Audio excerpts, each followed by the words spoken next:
Hi guys, I'm going to do a YouTube video about a tutorial for this really cool airplane.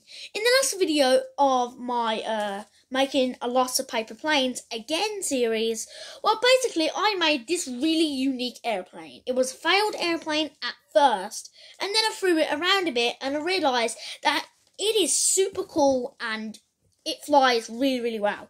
This plane can fly at so low, so slow conditions that it will stay level. It will stay level to the point that it can fly so low that it begins to wobble. And vibrate and maybe turn a little bit left and right. It can fly for that long, my remaining level altitude. And the reason why it does that is because its unique wing span here. Basically, when air comes through this hole here, or through the hole here, it basically creates up pressure and a lower pressure, which keeps it in balance. So this air is slightly up slanted and the other air is slightly down slanted. And today, I'm going to do a tutorial. Now, the problem is with this tutorial is I do not know exactly how I managed to do this. So please stick in mind, I might get it wrong and it might be misinformation now, because I'm not exactly sure how to do a tutorial on it myself. So yeah, let's get to the tutorial anyway, because I think it's the best thing to do for you guys. So, it's recommended to get A4 or A6 paper, and it's also recommended to, well, if you have the 200 paper planes to fold and fly book, it's recommended for this experiment, which I originally did on, it's recommended to do the maintenance one. I think that's the one that I used. Yeah, it's the one that I used. The maintenance is the one that I used for this experiment, and it failed miserably because I didn't know how to do it. Basically, you just got to recreate those steps. So the first thing you want is an A3 piece of paper, and then you want to fold it like this, 90 degrees. It's also recommended that your piece of paper is actually cut neatly, because this aircraft requires precise folding. So let's move back a bit so we can actually do this tutorial a bit better. A bit more, and here we go. So now we've got this big piece of book and we got this. So I actually need to use the book as a tutorial guide. So okay. So the first thing you want to do is you want to fold the piece of paper in half rectangularly. And once you do that fold, it should look like this. It should look like that. Brick. I did it the wrong way. Ducky then. Oh, that was a waste. Scratch that, guys. Don't do that. Haha, that was a joke. Don't do that. Haha. This is definitely not Alex just realising the mistake that he just made and you telling him not to do it as a joke. Ha ha ha ha. Okay, let's do the actual tutorial. First turn it this way, like this, and then fold it 90 degrees. Or I should say fold it in half. So you should get something that looks like this. Then you unfold it and then do...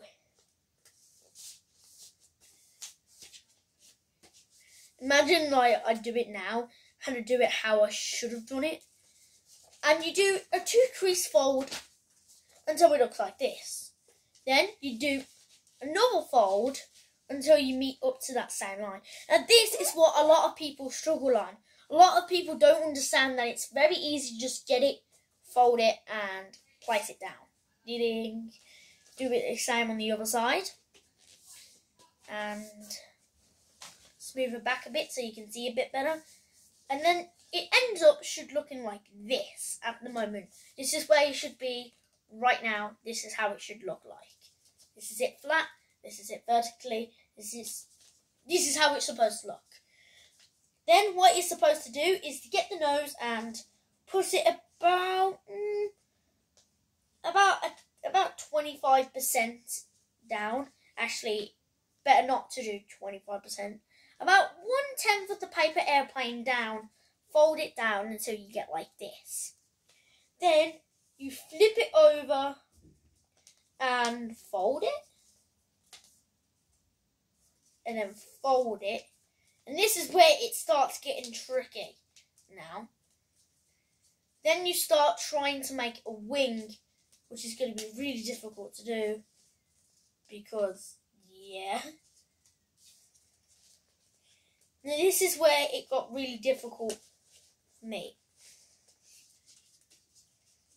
But what you want to do, you got this little annoying bit. I want you to flatten that out and then get the wing and then fold it inside out. Like,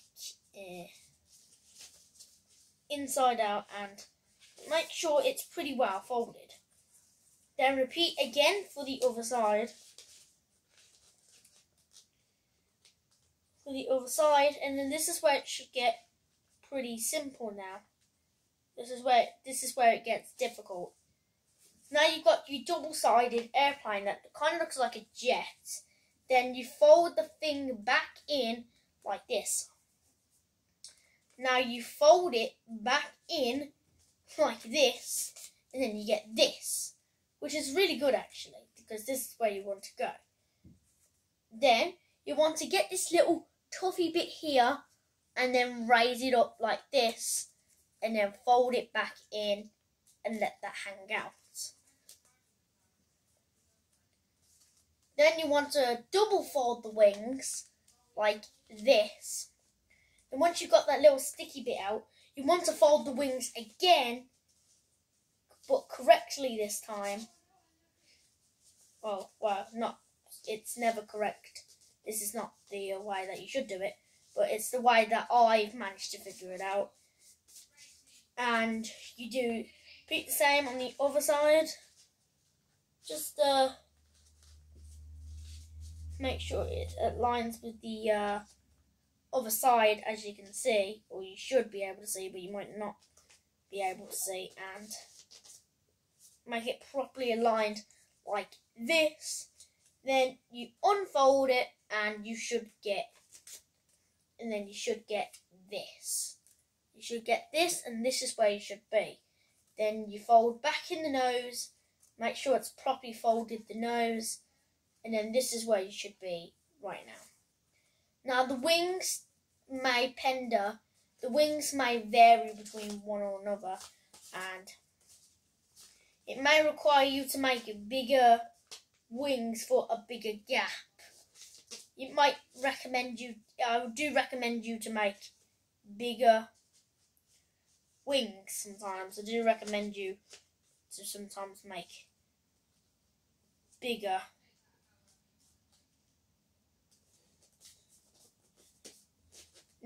ones just to get it out.